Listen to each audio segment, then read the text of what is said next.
Estamos dando início ao estudo ou à recapitulação da lição da Escola Sabatina. Estamos estudando o tema Como Interpretar as Escrituras e o tema da semana, a criação, Gênesis como fundamento. Esse é o tema que nós vamos agora conversar juntos. Você pode participar pelo nosso chat, enviando uma pergunta, um comentário, para que a gente possa interagir juntos aqui e aproveitar esse momento especial. Bom, o nosso verso para darmos início a esse estudo é o Salmo 19, versículo 1. Salmo 19, versículo 1. Então, olha o que a Bíblia diz para nós, Salmo 19, 1. Os céus proclamam a glória de Deus, e o firmamento anuncia as obras de suas mãos. Esse texto enfatiza de que a natureza, a criação, atesta a existência de um Criador inteligente que programou tudo que existe ao nosso redor. Então é um salmo que destaca o atributo criativo de Deus. Com base nisso, será que nós temos hoje no mundo tantos questionamentos com respeito à existência da vida proveniente deste Deus Criador? Quando a gente estuda um pouco da história, nós percebemos que durante muito tempo, mesmo com diferenças religiosas, o homem sempre atribuiu a existência da vida ao maior, a Deus ou a deuses em algumas civilizações. Mas, de forma destacada no da nossa era cristã, houve a introdução de alguns pensamentos que destituíram Deus. Tudo isso aconteceu após a introdução do pensamento, perder a confiança em Deus e, consequentemente, enfrentar uma série de consequências que hoje estamos vendo aí no mundo: a imoralidade, a solidão, a depressão, a inquietude, a falta de sabedoria e outras coisas provenientes de uma vida sem Deus. Bom, como é que nós podemos então trabalhar isso? Foi enviado, o Haroldo Melo nos perguntou se nós encontramos tanto em Gênesis a aplicação de um Deus criador de todas as coisas, porque nós temos hoje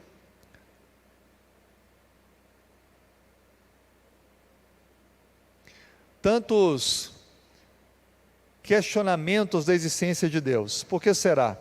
O que está acontecendo? É exatamente isso. O laboratório, uma série de coisas que são afirmadas por essa teoria. Nós também não podemos provar todos os argumentos bíblicos.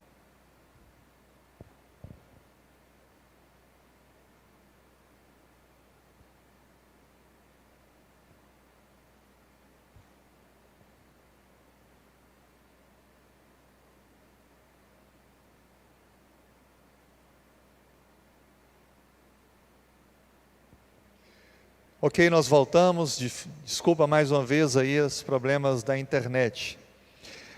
Então nós percebemos que após a criação da teoria da origem das espécies, houve uma reinterpretação do Gênesis, tirando Deus totalmente da consciência bíblica de que é criador de todas as coisas.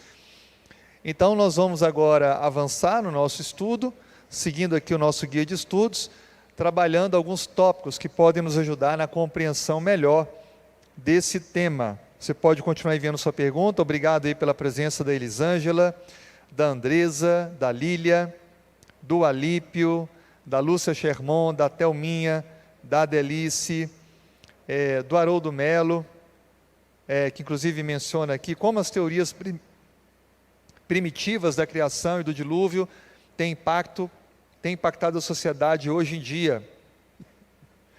Muito bem, a gente percebe, muito boa essa pergunta, Haroldo, os ensinamentos bíblicos sobre os episódios catastróficos, como por exemplo o dilúvio, são reconhecidos pela ciência, sobretudo em cavernas, em achados arqueológicos, onde há a sedimentação de animais marinhos, de peixes, sobre rochas, em lugares onde não existe o mar.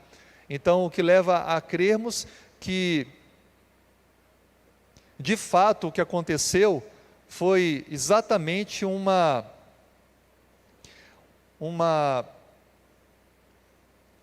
grande inundação, ok, que tomou conta de toda a terra. Proveniente então dessa inundação, nós tivemos então a sedimentação de muitas criaturas que estão então sendo encontradas em diferentes lugares e posições do mundo. Então o dilúvio, ele pode ser fato provado, ok? Bom, o que mais que nós podemos entender com relação aos eventos?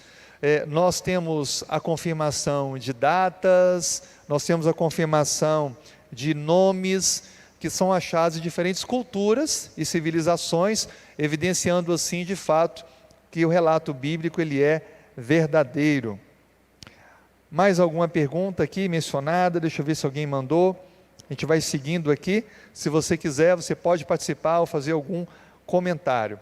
Bom, nós temos aqui um assunto um pouco polêmico, não é? Que é o assunto sobre o formato da Terra. Eu não sou nenhum perito para trabalhar esse assunto. A lição apenas aborda de maneira bem sutil de que há um conceito hoje sobre terra plana, de que há alguns que tentam provar de que o planeta não é circular, como se ensina, mas de que a Terra é plana. Esse é um conceito que precisa ser melhor compreendido, estudado. O fato é que existem alguns versos da Bíblia que nos dão a entender de que fato a Terra possa ser circular, como é apresentado, mas também não temos como provar. E isso não interfere na minha, na sua fé, na nossa confiança em Deus, de que o Deus é o Criador, de que Deus deu origem à vida e de que Ele fez tudo como obra das suas mãos, de forma perfeita. Isso não interfere o fato de Deus estar interagindo conosco, Deus agir ao longo da história e Deus nos garantir a criação de um novo céu e de uma nova terra. Então o fato é que nós temos a convicção de algumas evidências. Nós podemos, por exemplo, como a lição propõe aqui, estabelecer que a interpretação bíblica, ela sugere mais o planeta como circular do que como uma terra plana. Alguns textos que são citados na lição, como Jó 26, Isaías 40, onde menciona a expressão redondeza, que pode ser entendido pelos tradutores bíblicos como a referência de Deus sutil a formato da terra. Muito bem. Agora, como é que a gente pode compreender a existência de Deus olhando para outras literaturas não bíblicas? A lição propõe que a gente estude um pouquinho algumas literaturas, como a epopeia de Atrahares e também de Gilgamesh. São algumas literaturas extra-bíblicas que apresentam a origem da vida. Mas olha que interessante, segundo essa teoria, segundo esse conceito, os deuses tiveram um conflito entre si, e aí, como fruto desse conflito, então, o homem surge como uma consequência, e não como uma obra planejada, criativa, idealizada por Deus. Então o que fica claro é que, apesar de não apresentarem de que, de fato, o homem foi planejado, mas que o homem é criatura e de que ele existe porque algo maior do que ele o criou, e não uma força misteriosa, não uma explosão de elementos, mas de fato obra de um ser criativo, de um ser inteligente, pré-existente. E aí, olhando para Gênesis 1 e olhando para a epopeia, por exemplo, de Atrahasis, nós encontramos, por exemplo, em Atrahasis, o homem trabalhando para os deuses para que eles descansem. E no Gênesis a gente encontra o contrário, Deus trabalha e cria um mundo perfeito para nós podermos viver. E depois então ele propõe um descanso, um dia da semana, e ele descansa junto com o homem, dando exemplo e participando desse momento tão especial. Outra coisa, na história, na literatura de Atrahasis, um deus menor é morto, e o seu sangue mistura então com a argila e forma 7 machos e 7 fêmeas. Em Gênesis nós encontramos Deus formando o homem do pó da terra, soprando nele o fôlego de vida, e o homem tornando-se alma vivente. Então a gente não vê nenhum conflito, a gente não vê nenhum detalhe que aproxime, não é, dessas teorias, literaturas que tentam evidenciar a existência da vida de uma maneira tão grotesca como da mitologia que nós acabamos de aqui citar. São relatos diferentes, não há possibilidade de que a Bíblia tenha feito cópia desse conteúdo, mas a Bíblia de fato é um conteúdo original, dado por Deus, e de fato apresenta a verdade sobre a origem da vida humana e do planeta Terra. Então, qualquer tentativa de dizer que a Bíblia é uma cópia de literaturas antigas com a nova apresentação, é uma apresentação equivocada, porque a Bíblia é a palavra de Deus. É mais fácil as outras literaturas terem alguma coisa da Bíblia do que a Bíblia ter copiado. A Bíblia pode citar algumas coisas comuns daquela cultura que estão também citadas em outras literaturas antigas. Mas a origem da vida, a criação, a intervenção de Deus na história é de fato uma apresentação original de Deus. Muito bem, avançando um pouco mais no nosso estudo, a lição provê que a gente converse um pouco sobre o Gênesis versus o paganismo. Como a gente pode trabalhar esse tema? No capítulo 1 de Gênesis, versículo 14 a 19, eu convido você então a ler comigo o que diz, Gênesis capítulo 1, versículo 14 ao versículo 19. Vamos ver? Gênesis capítulo 1, verso 14 a 19. Disse também Deus: haja luzeiros no firmamento dos céus, para fazerem separação entre o dia e a noite, e sejam eles para sinais, para estações, para dias e anos. E sejam para luzeiros no firmamento dos céus, para alumiar a terra. E assim se fez. Fez Deus os dois grandes luzeiros, o maior para governar o dia, e o menor para governar a noite, e fez também as estrelas, e colocou no firmamento dos céus para alumiarem a terra. Verso 18: para governarem o dia e a noite, para fazerem separação entre luz e as trevas. E viu Deus que isso era bom. Houve tarde e manhã, o quarto dia.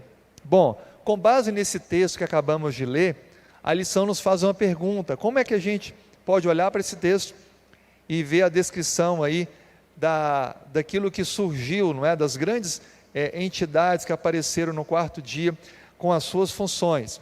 Deus aí criou dois luzeiros, o luzeiro para governar o dia e o luzeiro para governar a noite. Deus não diz o nome aqui, não aparece o nome Sol e o nome Lua, até porque esses nomes serão dados depois em celebração a deuses da mitologia. O fato é que Deus determinou aí, com a criação desses luzeiros, um luzeiro maior e um luzeiro menor, para estabelecer então a contagem de tempo, as eras, os tempos, os anos, os dias. Então, Deus estava mostrando claramente, ao criar esses dois grandes elementos, de que Ele determinou funções específicas, naturais, como hoje nós entendemos, para que haja então a contagem do tempo e a mutação, a mudança do dia. Então Deus que determinou isso, Ele que criou isso, e estamos então inclusos nessa contagem de tempo, nessa metodologia proposta por Deus para o caminhar da história da humanidade. Agora, olhando para o capítulo 2 de Gênesis, capítulo 2, há um comentário importante, deixa eu ler aqui a participação de algumas pessoas. O Rosinaldo coloca: a terra gira em torno do seu eixo, a Bíblia já afirma a redondeza da terra, não resta dúvida de que a terra é redonda. Obrigado, Rosinaldo, pelo seu comentário. A Elaine Vansler: a questão é que a autoridade dos relatos bíblicos vem sendo confirmada por descobertas arqueológicas e de outras ciências, evidência da criação, tal qual a Bíblia relata, um pouco aqui, um pouco ali. É bem verdade, Elaine, que inclusive existe uma grande percentual de cientistas que, apesar de não crerem na Bíblia, eles creem na existência de um Deus, de uma força superior ao homem. Eles não dizem exatamente Deus, mas eles falam que existe uma inteligência superior, uma inteligência mestre, que deu origem à vida, devido à complexidade. Cada vez que se estuda, se descobre mais complexidade e se torna ainda mais evidente de que existe então um ser superior que criou todas as coisas. Isso é bem verdade. Bom, Gênesis capítulo 2, versículo 7, nós encontramos aí Deus se envolvendo na criação do homem. Gênesis capítulo 2, versículo 7. Vamos ver o que diz? Gênesis 2, verso 7. Então o Senhor Deus formou o homem do pó da terra, e lhe soprou nas narinas o fôlego de vida, e o homem passou a ser alma vivente. É interessante ler esse texto, porque ele explica que nós não temos uma alma, nós somos uma alma vivente. Então essa entidade, alma, é vida, é a tradução da palavra nefesh, em hebraico. Então eu e você somos almas viventes. Para a alma existir, é necessária a matéria, que basicamente é mencionada na Bíblia, composta do pó da terra, e o fôlego de vida, que é a essência de vida que vem de Deus. Esse fôlego, ele não pensa, esse fôlego, ele não é inteligente, ele não fala. Esse fôlego é comparado à corrente elétrica.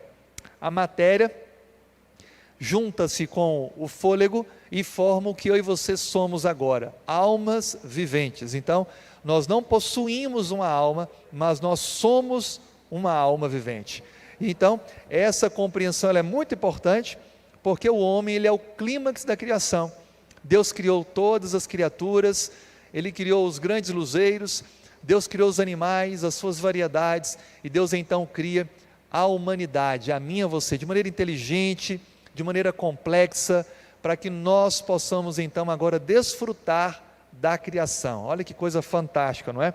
Nós somos então obra da criação de Deus. Há mais um comentário aqui, o Alípio Ascioli. Quando comparamos a Bíblia a outras fontes de informação, percebemos cada vez mais o distanciamento do homem da fonte verdadeira e mais próximo da teoria da conveniência e do conforto social. Obrigado, Alípio, pela sua participação. Isso é um retrato, é visto, né, como retrato, como conclusão dessa separação de Deus, o mundo caótico que a gente vive, não é? Pessoas que não se respeitam, a imoralidade, colocando coisas à frente de pessoas, um mundo totalmente destituído de controle emocional, desequilibrado. De fato, essas tentativas humanas de independência e da própria explicação da vida, destituindo Deus, tem feito cada vez mais o homem afundar em si mesmo e nas suas próprias escolhas destituídas da verdade e do propósito da vida. Avançando então na nossa lição, ela propõe que a gente olhe para o Gênesis e olhe para a criação do homem como algo especial, porque a Bíblia descreve que Deus deu ao homem a atribuição de cuidar, de guardar do jardim e de governar sobre todas as obras criadas. Por isso que o homem foi criado à imagem e semelhança de Deus. Então Deus criou o homem para reger as obras criadas. Que coisa fantástica, não é? Mas infelizmente hoje nós vivemos a condição de estarmos subordinados. Somos, de certa forma, dominados pela criação, porque nos afastamos de Deus. E então perdemos aquela posição de domínio que Deus queria que nós ocupássemos. O fato é que Deus quer nos devolver essa posição de domínio, desde que nós nos entreguemos a Ele. Então, ao longo da história, muitos têm procurado tirar o conhecimento, a visão bíblica sobre a origem da vida, para tirar Deus das pessoas. E somente colocando Deus na vida é que eu posso compreender o porquê aqui estou, de onde venho e para onde vou. A ciência não traz essas respostas, a ciência não pode prover a esperança, a paz para o meu e para o seu coração. Somente a Bíblia, somente Deus e os relatos que a Bíblia apresenta de Deus podem nos prover isso. Bom, falando agora de tempo, por que será que o tempo existe da maneira que existe, não é? Do livro de Gênesis, do capítulo 5 e o capítulo 11, Deus fala um pouquinho para a gente sobre o tempo, quando Ele vai mencionar aí sobre as genealogias. Vamos ver isso? No capítulo 5, nós vamos ver o primeiro fato aí, menciona a descendência de Adão. Então começa desde Adão e vai então até Noé. E depois nós temos aí, no capítulo 11 de Gênesis, a genealogia que começa de Sem e vai até Abraão. Esse estudo é muito importante. A menção da genealogia, de quanto tempo viveu este, gerou aquele e assim por diante, ajuda na cronologia bíblica. E a cronologia bíblica, ela é muito importante para compreender a questão da terra, a história da terra. Então, a criação, a história do Gênesis, contribui significativamente para compreendermos, de certa forma, quanto tempo aqui estamos. E os estudos chegam à conclusão de que é cerca de 6.000 anos, desde a época que Adão foi expulso do Jardim do Éden, até hoje, cerca de 6.000 anos. Então essa é a cronologia bíblica. Então toda vez que a gente vê aquele monte de relação de nomes, de pai, filho, neto e assim por diante, parece uma leitura chata, mas essa leitura é muito importante, porque através dela compreende-se assim o tempo da história, o decorrer da história e o agir de Deus ao longo da história. Então a idade da Terra, segundo a ciência, são milhares de anos, mas a idade da Terra, segundo a Bíblia, é cerca de 6.000 anos, ok? Agora lembre, se um cientista chegasse, olhasse para Adão, ele diria que Adão devia ter o quê? 25 anos de idade, ou 30 anos, um jovem adulto, mas ele tinha acabado de ser feito, saiu aquele momento das mãos de Deus, Deus o criou. Se uma pessoa lidada com botânica olhasse para uma árvore, uma flor, já diria ali quantos anos, quantos meses tinha aquela flor, aquele dia, aquela flor, ou uma árvore, quantos anos ela cresceu para ficar com aquele tronco enorme. Contudo, aquela árvore havia sido criada naquele momento por Deus. Qual a explicação que a gente tem para os testes que apresentam o tempo da Terra para milhares de anos? Os testes são falíveis, porque eles pegam o elemento primário da concepção da vida, que é a terra. Deus, o Criador, ele usou o elemento da terra. E a terra, sim, pode ter em sua matéria primitiva milhares de anos. Por quê? Dê uma olhada comigo no livro de Gênesis, no capítulo 1. Gênesis, capítulo 1. Olha o que diz o versículo 1. No princípio criou Deus os céus e a terra. Ok? Bereshit bara Elohim. No princípio criou Deus. Então nós encontramos aí a expressão princípio, o verbo criação e Deus. Agora, que princípio é esse? A Bíblia não diz, ela não apresenta o tempo. Aí então o versículo 2 mostra que houve uma transição entre esse princípio e a criação de fato de Deus, dando origem à vida a partir de algo que ali estava. Olha o que diz a Bíblia. A terra, porém, era sem forma e vazia. Havia trevas sobre a face do abismo, e o Espírito de Deus pairava sobre as águas. Deus já estava ali, o Espírito Santo ali estava, mas a terra era sem forma e vazia. Então o elemento terra, Deus criou em um momento primitivo, e ali ficou um ambiente escuro. Aí então vem o versículo 3, disse Deus, haja luz, e houve luz. Então perceba, entre o versículo 1 e 2 e o versículo 3, nós não sabemos quanto tempo passou.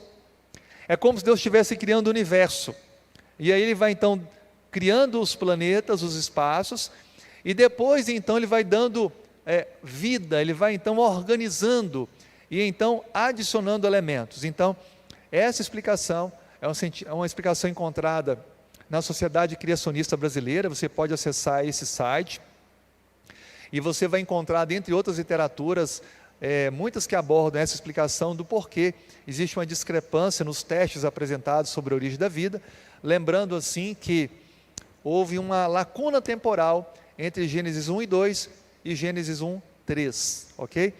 Então Deus, ele dá então a origem à vida a partir desses elementos, e é claro, ele adiciona elementos novos. Obrigado pela presença de todos aqui, mencionando aqui, como o Dr. Jorge Elias, as árvores centenárias, é mais uma evidência, né, da criação de Deus. As grandes sequoias nos Estados Unidos são árvores gigantescas. Aqui mesmo em Belém nós temos árvores centenárias que percorrem, no Oriente Médio também, oliveiras de mais de 1000 anos que estão ali. Alguns até arriscam a dizer que tem alguma oliveira da época de Cristo. Outro comentário aqui, da Maria Helena Pena: a Bíblia demonstra claramente que somos seres criados por um Deus de amor. Amém. De fato, esse atributo de Deus, ele nos conforta muito, não é? Ele não nos deixou sozinhos. Mais algum comentário? Rosinaldo: não somos felizes porque conhecemos o início e o fim. O serviço arqueológico é importante, mas não haveria necessidade da ciência querer provar o que Deus escreveu na Escritura. Ok? E o Marcos Gonçalves coloca aqui, dá um feliz sábado e apresenta que a manutenção da semana literal, através dos tempos, nos ajuda a pregar de forma mais ousada a criação de todas as coisas. E olha, se eu tiro o elemento criativo de Deus, eu vou tirar a lei de Deus de cena, eu vou tirar inclusive o sábado, eu vou tirar a necessidade de viver em fidelidade com Deus. Então, tudo vai se desorganizar, tudo vai se desestabilizar. Então, crer na existência da semana literal, da criação de Deus, dos elementos criativos divinos ali para a origem da vida, é fundamental para mantermos a nossa confiança nesse Deus que cuida de nós. Avançando agora, a Bíblia propõe que nós analisemos alguns textos da Bíblia que mencionam o fato da criação ao longo da história. Por exemplo, no Novo Testamento há muita referência sobre a criação que ocorreu no início, que está relatado nos livros do Velho Testamento. Por exemplo, olha o que diz Mateus capítulo 19, versículo 4 e 5. Mateus, o Evangelho de Mateus, capítulo 19, versículo 4 e 5. Vamos ver aí a validação que a Bíblia dá a si mesma, uma parte validando outra parte. Mateus capítulo 19, versos 4 e 5. Então respondeu ele: não tendes lido que o Criador desde o princípio fez homem e mulher, e que disse: por esta causa deixará o homem pai e mãe, e se unirá à sua mulher, tornando-se os dois uma só carne. Aqui é uma citação clara do Gênesis, quando Deus cria o homem, a sua companheira, e forma então o primeiro casal, a base de toda a família. Então, Mateus, que viveu aí cerca de 4.000 anos depois, não é? Está então relatando, repetindo e validando aquilo que é citado por Jesus. Então, Jesus está dizendo isso. Mateus está apenas sendo um instrumento para transcrever, mas quem diz isso é Jesus. Jesus está validando então a criação. Outro texto paralelo está em Marcos capítulo 10, Lucas também capítulo 11, por exemplo, Lucas 11, versos 50 a 51. Vou ler para a gente acompanhando aqui, é importante esses versos. Lucas 11, versos 50 e 51. Para que dessa geração se peçam contas do sangue dos profetas, derramado desde a fundação do mundo, desde o sangue de Abel até o de Zacarias, que foi assassinado entre o altar e a casa de Deus. Sim, eu vos afirmo, contas serão perdidas a esta geração. Cristo mais uma vez cita aí o personagem bíblico Abel, o primeiro homicídio, fazendo alusão então à geração do seu momento, como a geração que precisava então de também ser perdoada, porque estava vivendo totalmente oposta ao propósito divino. Outros textos nós encontramos, por exemplo, aí o livro de Atos dos Apóstolos. Estamos caminhando aí para meados do primeiro século da era cristã. Capítulo 14, versículo 15. Vamos ver o que cita lá sobre a criação. Livro de Atos, capítulo 14, versículo 15. Atos 14, 15. A Bíblia nos diz: senhores, por que fazeis isto? Nós também somos homens como vós, sujeitos aos mesmos sentimentos, e vos anunciamos o Evangelho, para que dessas coisas não vos convertais ao Deus vivo, que fez o céu, a terra, o mar e tudo o que neles há. Então veja aqui que o autor de Atos, Lucas, ele faz referência aqui nas argumentações feitas aí por Paulo, de que Deus de fato é o Criador de todas as coisas. Então a abordagem dele com povos que viviam ali em Listra era justamente de que há um Deus criador dos céus, da terra, do mar e de tudo o que neles há. Assim sendo, a gente encontra até em Apocalipse evidências de que Deus é o Criador. Aliás, as 3 mensagens angélicas de Apocalipse 14 mencionam Deus como o Criador, porque diz assim: temei a Deus e dai-lhe glória, pois é chegada a hora do seu juízo, e adorai aquele que fez os céus, a terra, o mar e as fontes das águas. Então veja que mais uma referência de que no final da história precisaria ser despertado um povo para proclamar Deus como Criador. Por quê? Porque se perderia a consciência pelas teorias humanas, pela ciência destituída de Deus, de que há um Criador de todas as coisas. Então nós somos chamados para pregar isso, a existência do mundo pelas mãos de Deus. Deus é o Criador, Ele arquitetou, Ele planejou a criação do mundo. Há algumas participações aqui, vamos ver aqui a participação da Maia. Pastor, a idade da terra, biblicamente, é contada a partir da saída de Adão do Éden, mas quanto tempo Adão ficou no Éden? A gente não sabe, a Bíblia não cita. O que fica claro quando estudamos a Bíblia é que houve tempo suficiente para ele viver as obras criadas de Deus, experimentar a natureza. O pecado não aconteceu imediatamente ao sábado, após o primeiro sábado. Houve algum tempo, mas nós não sabemos. A Bíblia não se detém nesse detalhe.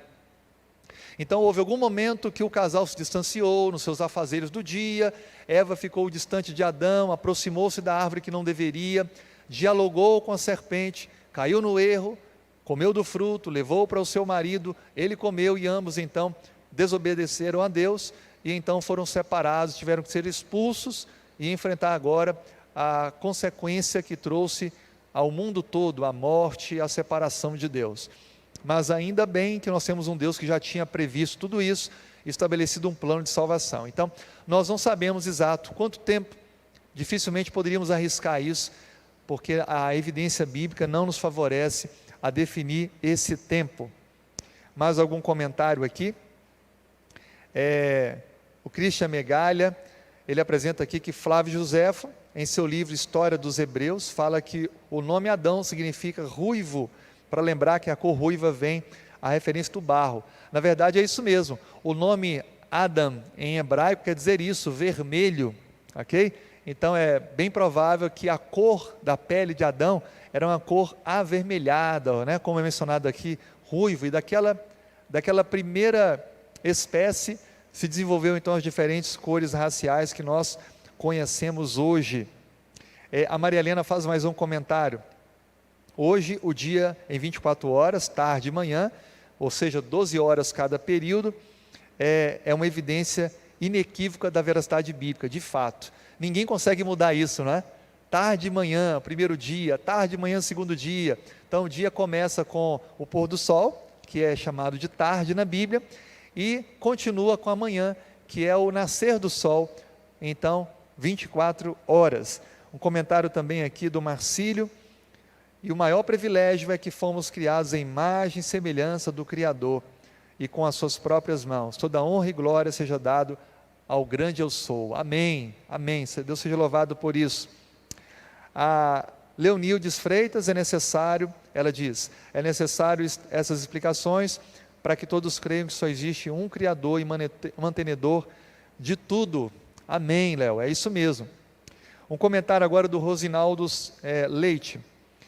Se os escritores do Novo Testamento, inspirados pelo Espírito Santo e o próprio Jesus, consideravam o relato da criação uma história fidedigna, seria insensatez, com base em alegações de homens falhos, fazermos o mesmo. De fato, a gente não pode questionar. Se a própria Bíblia, no decorrer da história, confirma a si mesma, se o próprio Jesus cita a Bíblia e a criação, quem sou eu para questionar as obras criadas por Deus, não é? E exatamente o que estamos vivendo nesses últimos dias. Homens que se levantam, usando argumentações científicas, destituídas de Deus, para tentar explicar a origem da vida. Mas como a gente já percebeu, a ciência não pode tirar o vazio do coração, a ciência não pode trazer paz, a ciência não pode trazer a compreensão do propósito da vida. Somente Deus, somente a Bíblia pode nos levar a esse propósito, a esse conhecimento que salva, que restaura, que direciona. Bom, a lição faz aqui um comentário importante. Quando a gente lê, por exemplo, os escritos de Paulo, ele faz aí uma ligação clara entre Adão e Jesus. Paulo cita Jesus como o segundo Adão. Por que isso é importante? Porque Paulo está dizendo que assim como Adão veio perfeito e falhou, Jesus também teria que vir de forma perfeita. Ele veio de forma perfeita na condição de poder pecar, mas não ter pecado. Ele estava assim com o corpo de um pecador perecível, mas ele veio na condição de não ter pecado, porque assim deveria ser o seu sacrifício, e em nada ele falhou. Então é chamado de segundo Adão, porque ele veio sem pecado, não pecou, poderia falhar, poderia desobedecer, mas não fez. Por isso que ele é o segundo Adão. E o interessante é que ele passou momentos difíceis, chegou a passar jejum diversos dias, e Adão, em meio às delícias do Éden, ainda assim preferiu experimentar algo extra do plano de Deus, desobedecendo assim e desconfiando, não é, da ordem de Deus. Por isso que Cristo ele é o segundo Adão, e através de Cristo nós temos a redenção, o perdão, a salvação. Amém por isso. Amém. Caminhando para o final do estudo da nossa lição, alguns têm enviado seus comentários aqui. Obrigado a participação de todos vocês. É muito importante o seu comentário, alguma ideia que elucide aí aquilo que você captou durante a semana. Muito obrigado porque você está conectado com a gente. Tivemos um pequeno problema no início, mas graças a Deus agora está normalizado o sinal. Indo para a conclusão, eu queria ler para vocês aqui algumas partes que foram mencionadas no nosso guia de estudos aqui. Olha o que diz aqui, um livro muito especial, chamado Spiritual Gifts, ou Dons Espirituais em inglês. Olha o que diz. Mas quando os homens deixam a palavra de Deus em relação à história da criação e buscam explicar as obras criativas de Deus com base em princípios naturais, estão em um oceano ilimitado de incertezas. Deus nunca revelou aos mortais como exatamente realizou a obra da criação em 6 dias literais. Suas obras criativas são tão incompreensíveis quanto a sua existência. Uau! Percebeu isso? Então não adianta a gente ficar tentando entender as minúcias. Deus não se preocupou em revelar para a gente esses detalhes. Ele nos apresentou o suficiente para crermos que nós não viemos do acaso, do nada, de uma explosão, de um processo evolutivo, mas Ele criou tudo perfeito. Ok? Nós estamos então vivendo hoje um processo de involução, de deterioração da criação. O próprio mundo fala, não é? A contaminação do ambiente, o ar, a diminuição de água potável, a falta de alimento para toda a população que tem sido cada vez maior, as epidemias e pandemias, doenças, as mortalidades, tudo isso evidencia que nós estamos involuindo, depreciando. Então, nós não temos que ficar com dúvidas, temos que crer, porque apesar de não termos todos os detalhes explicativos, Deus de fato é o nosso Criador, e somente Ele tem o poder de recriar, de fazer novas todas as coisas. Então confiemos em Deus, confiemos na sua palavra, porque assim estaremos seguros. Eu marquei aqui alguns comentários, eu queria ler mais alguns comentários também aqui que foram mandados. A Nazaré Ramos menciona: o amor de Jesus é sublime, dando sua vida para a nossa salvação. De fato, você não vai encontrar isso em nenhuma outra explicação religiosa destituída do cristianismo, não é? Deus se fazendo um de nós para dar a vida em nosso lugar, pagando preço pelos pecados da humanidade. A Elaine Vansley coloca assim: pastor, acredito que o nosso maior desafio não seja a hipótese da evolução, mas o fato de várias denominações ensinarem que ela é verdadeira em detrimento do relato bíblico. Sejamos bíblicos e instruídos. É verdade isso, Elaine, muito obrigado. Nós precisamos de fato exaltar Deus como Criador, exaltar Deus e a sua palavra como verdadeira, e ficar firmado na palavra, e não fugir disso, porque aí estaremos seguros. Eduardo Vasconcelos envia aqui uma pergunta: Jesus, como segundo Adão, podia ter pecado, mas não pecou. É verdade, ele podia ter falhado, tanto que Satanás tentou fazer isso, seduzi-lo até o último momento, mas foi repreendido. Jesus passou em todas as provas da tentação, manteve a sua fidelidade, o seu amor, e foi fiel até o fim, dando sua vida sem cometer nenhum pecado, sem cometer nenhuma falha. Muito bem, eu separei aqui o comentário da lição para nós, sobre como a Bíblia mostra que a cosmovisão criacionista, ela é mais importante. Primeiro, a manutenção da sua palavra. Como explicar que um livro tão antigo, que explica coisas tão remotas como a Bíblia, esteja preservado até hoje em sua integridade? Por exemplo, descobertas de Qumran, ali no próximo ao Mar Morto, revelam que conteúdos do 3º, 4º século antes de Cristo, preservados, estavam em harmonia com conteúdos do século 20. Cópias da Bíblia, traduções da Bíblia. Deus conservou não apenas o conteúdo, mas o processo de tradução. E aí, quando se foi feita a comparação, percebeu-se 99% de harmonia e reprodução daquilo que estava sendo visualizado por nós hoje, em relação ao que foi conhecido no 2º, 3º século antes de Cristo. Então, a criação é revelada, confirmada pela preservação da Bíblia. Outra coisa, a história bíblica afirma de que fomos criados pela poderosa palavra de Deus. Deus disse: haja luz, e houve luz. Então, a palavra de Deus tem poder. É por isso que a gente tem que ouvir a palavra de Deus, a gente tem que ler a Bíblia, a gente tem que ouvir mensagens bíblicas, porque a palavra de Deus é poderosa para transformar a minha e a sua vida. Outra coisa que é mencionado aqui no nosso guia de estudos, do porquê que a teoria da criação ela é válida, sobre a questão das criaturas marinhas. Por exemplo, no 5º dia da criação, Deus criou os grandes animais marinhos, que são mencionados ali, inclusive as grandes baleias, ou monstros do mar, como aparece em alguns versos da Bíblia. Então, nos textos mais antigos, chamados ugaríticos, um termo relacionado aparece como monstro personificado, e é mencionado então que a criação dessas grandes criaturas aquáticas se dá em grande esforço da parte de Deus, conforme o relato bíblico, como expresso pelo verbo criar, caracterizando assim, enfatizando a criação sem grandes esforços, exibe um argumento deliberado contra o conceito mítico da criação por meio de uma batalha ou de combate. Então Deus criou todos os animais marinhos como estão, na sua variedade de espécies. Outra coisa, com a evidência da criação, por que a semana tem 7 dias, amigo? Já percebeu isso? Por que é 7 dias a semana? Por que não existe 10 dias, 5 dias, 15 dias? Por que é 7? Por que esse número 7?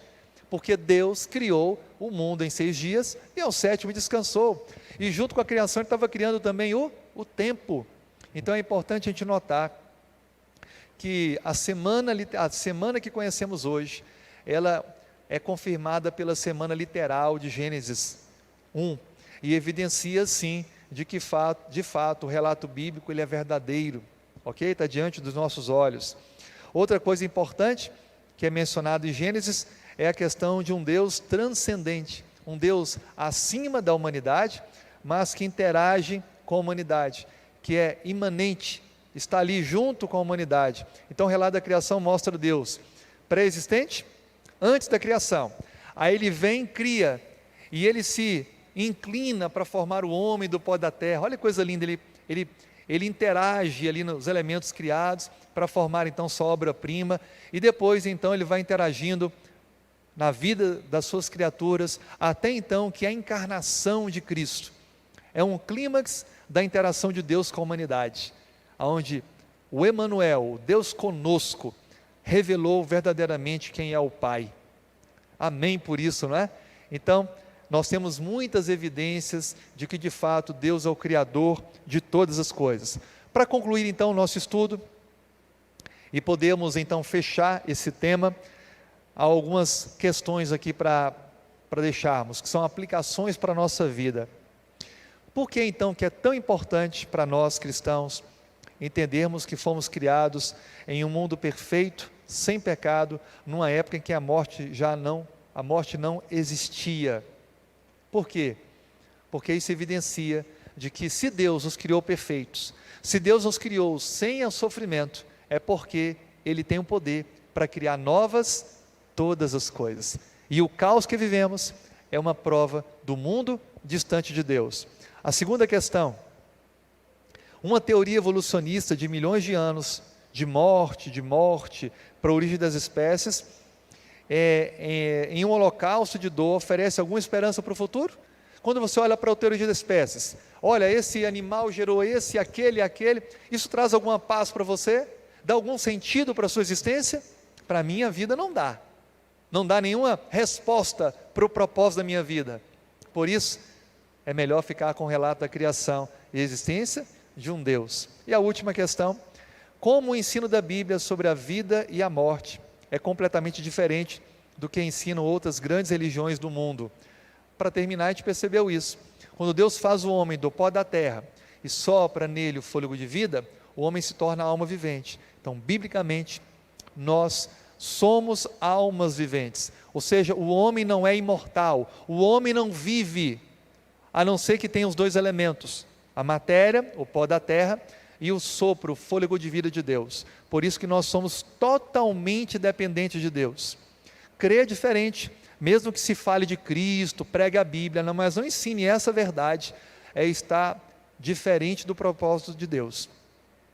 Então, qualquer religião verdadeira, que esteja em harmonia com a Bíblia, ensina de que nós somos almas viventes, e não que nós temos uma alma vivente. Então, fique com a Bíblia, meu amigo, coloque sua vida nas mãos de Deus, e creia, se Ele nos criou, se Ele nos fez, como a Bíblia menciona, é porque Ele tem um plano melhor para a nossa vida, de fazer um novo céu, de uma nova terra, e de enquanto isso, dar força para a gente vencer as lutas, trazer vitórias em meio aos desafios, dar sentido à nossa vida, e certeza de um amanhã eterno, um amanhã de vitória.